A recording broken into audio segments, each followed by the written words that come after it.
Welcome back to my YouTube channel, and for today's video, as requested, i-share ko sa inyo or ituturo ko sa inyo kung paano ba magkaroon ng kilay on Fleek. So kung bago ka sa channel ko, mag-subscribe ka na at i-hit ang notification bell para updated ka sa mga bagong uploads ko. So syempre sa ating mga babae, kilay is life. So kung gusto nyo ma-achieve yon, just keep on watching. So, ang gamit kong pangkilay ngayon is itong Perfect Pro Cream Gel. Maganda to kasi powder finish na siya. Tapos, kailangan din natin ng concealer and ang ating mga brush. So, ipo-brush up muna natin yung ating kilay para ma-fill in yung baba.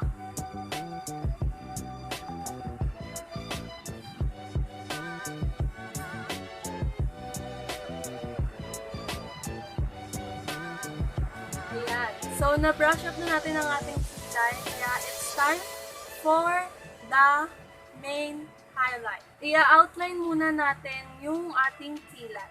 So, mag-start tayo dito sa may center sa baba. Papunta hanggang ang pagsuot.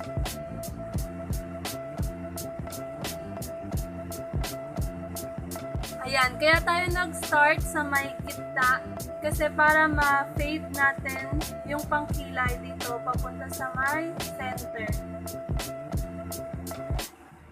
So, ganun din ang gagawin natin dito sa may taas. Sa gitna rin tayo mag-i-start. At pababa. Then, i-fade din natin siya dito papunta sa may gitna. Ayan. So, may outline na ang ating kilay. So, it's time naman para i-fill in natin.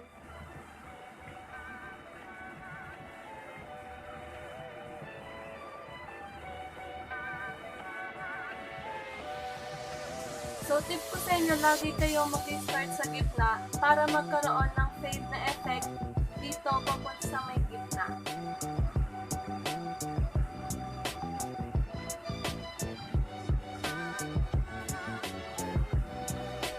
Gamitin na natin itong spoolie brush para doon sa may unahan at magkaroon ng fade na effect.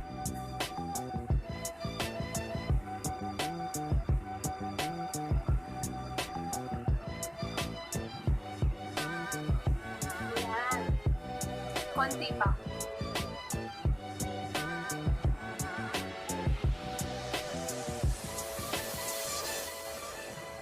So, syempre may mga tayo-tayong hair dito. Kaya, gagamitin natin yung dulo ng brush natin na pangkilay para idiin yung buhok para mag-stick siya mismo dun sa balat.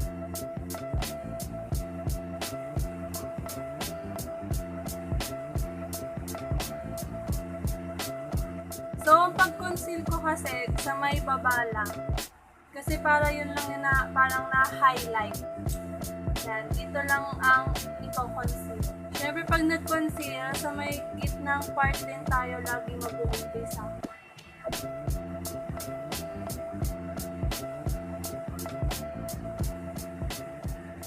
Yan. And, papunta sa may na.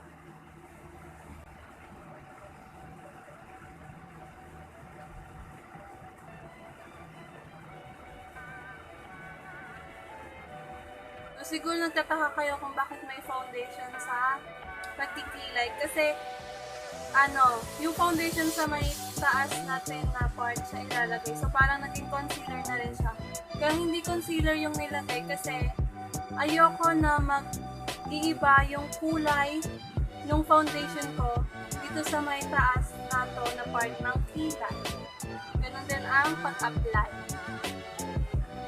So, mag-start ulit sa gitna.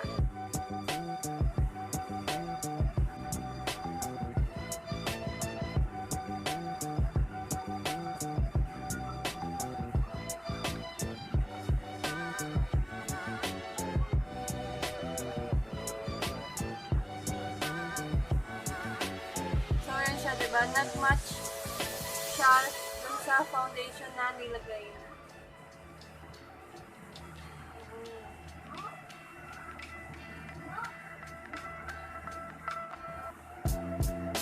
So, kung meron kayong eyebrow mascara, mas maganda rin yun para mag-stick talaga yung mga tayo-tayong hair dun sa kilay mo.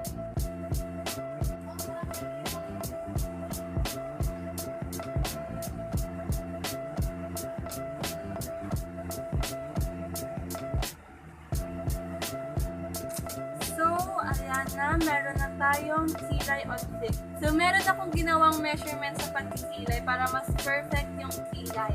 So, yung una, ito, sa may ganito lang ng ilong, dapat pantay siya. Tapos, yung curve na ito, may measurement din yan. So, dito rin, sa ganito ng ilong, yan. Ito dapat yung pataas ng kilay mo. Tapos, itong dulo ng mata natin na ito, dapat hanggang doon lang yung kilay natin. So, yun yung tatlong measurement para magkaroon ng perfect na kilay. So, kilay is life talaga. So, gawin na natin yung kabila natin.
So, eto na ang ating kilay. So, yan, nakikita nyo.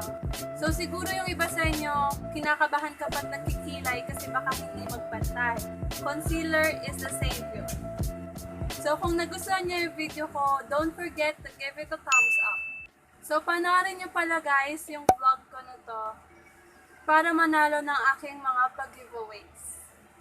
Also, follow me on my social media accounts para updated kayo sa happenings ng aking buhay.